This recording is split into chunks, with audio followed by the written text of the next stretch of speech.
Drinking is allowed, not an issue with that one. We can see the priest always drink wine every mass.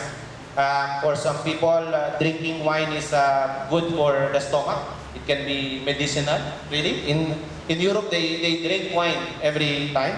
But drunkenness is the thing that the machismo is there. It's like you can drink and you don't want to get drunk. Again, too much of something is bad for you. So, repentance only becomes complete after total turning away from evil and accepting Jesus as Lord. And that requires the second, which is faith. So, faith. So those are the slides. Sexual wrongdoing, sexual intercourse outside marriage includes adultery, active homosexuality, and serious crime. Okay? Includes murder, rape, kidnapping, robbery. Of course, those are completely not in with a relationship to God. Then, faith. We talk about faith. Faith is belief in the gospel. Now, faith is not just belief on the word in itself. We also believe on the messenger of the gospel. So, faith is a personal act and a decision. It's a decision of the will. In Revelation chapter 3, verse 20, you could have seen this, the bigger picture in the first session. It says, "Listen, I stand at the door and knock, and if any hears my voice and open the door, I will come to their house and eat with them, and they will eat with me."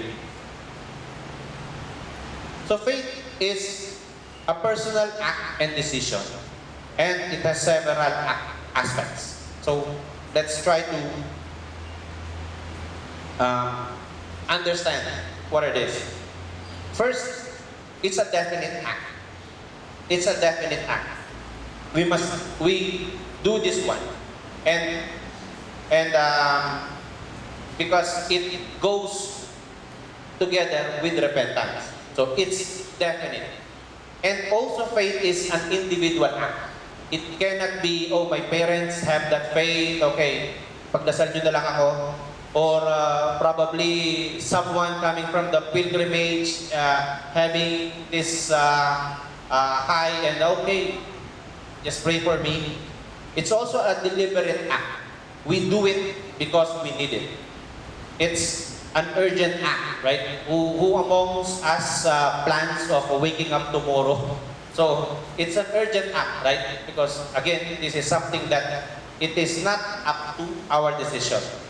And it is an indispensable act. Because, again, it works hand in hand with repentance.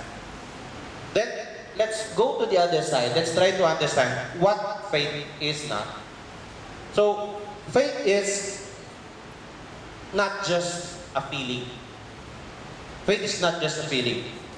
Because there are times that we feel that God abandoned us, and if we base our faith with our feeling, it would be easy for us to turn away from God.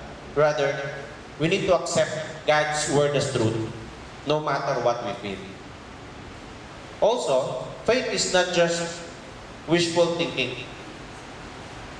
So it is, we will say, oh, I wish my faith is like that, but faith is not based on delusions or personal desires, but on God's word. We all have access to the same word of God. We do not have to have wishful thinking. We just need to look up on God's word. Now, God has promised us new life.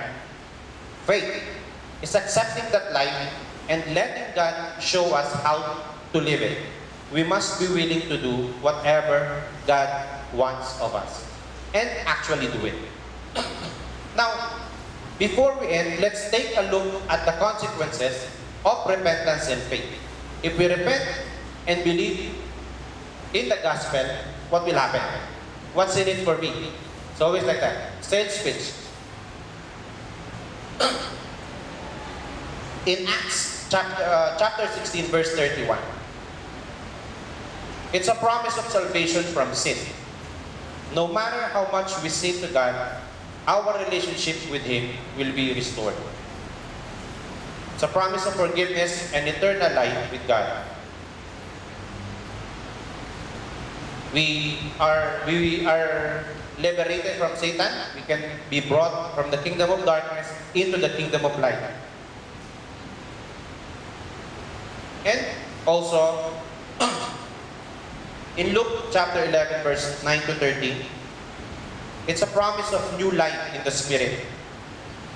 And we can pray for a greater release of the power of the Holy Spirit in our life. So this is a simple, straightforward promise of God, that He will give the power of the Holy Spirit to those who ask of it.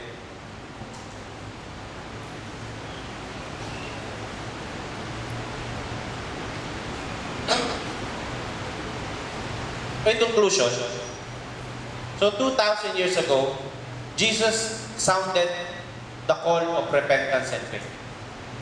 And as we respond positively, God promises us salvation from sin, forgiveness and reconciliation, eternal life, and the power of the Holy Spirit for our lives. We accept the challenge to repent and believe in Jesus.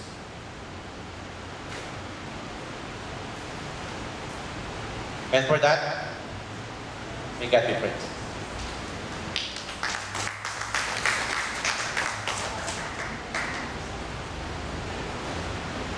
Thank you, Eugene. Is this the day that my son will come back? Hopefully this is the day that we all come back to God. You have heard the talk about repentance and faith. So they, as the speaker have said, it goes hand in hand. If you have repentance, in a way, it's like I think I've heard this one last night.